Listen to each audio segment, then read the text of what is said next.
Aumento delle temperature con lunghi periodi di siccità, rialzi termici, eventi meteorici con temporali di forte intensità, a volte privi di precipitazioni ma con rilevante caduta di fulmine. Nei mesi estivi tutto questo fa sì che la vegetazione naturale diventi pericolosa e esca per il fuoco e le statistiche dimostrano che in questo periodo dell'anno il numero degli incendi boschivi, seppur in modo differenziato tra le diverse zone del Friuli Venezia Giulia, aumenta significativamente.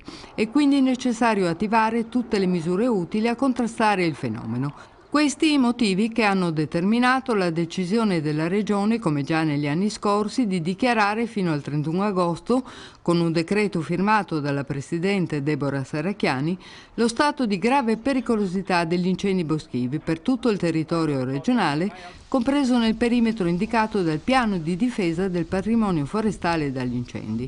In questo periodo vanno quindi osservate attentamente le prescrizioni indicate dalla legge, sulla cui applicazione vigila il Corpo Forestale Regionale, che intensificherà ancora di più i servizi di pattugliamento. È vietato pertanto accendere fuochi, bracieri, apparecchi a gas e a fiamma libera, nonché usare ogni macchinario che possa provocare fiamme e scintille.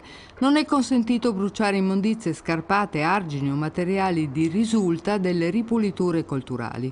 Non si possono gettare fiammiferi accesi, sigarette non spente, far brillare mine, salvo specifiche autorizzazioni, o più in generale eseguire qualsiasi operazione che possa creare pericolo immediato o mediato di incendi.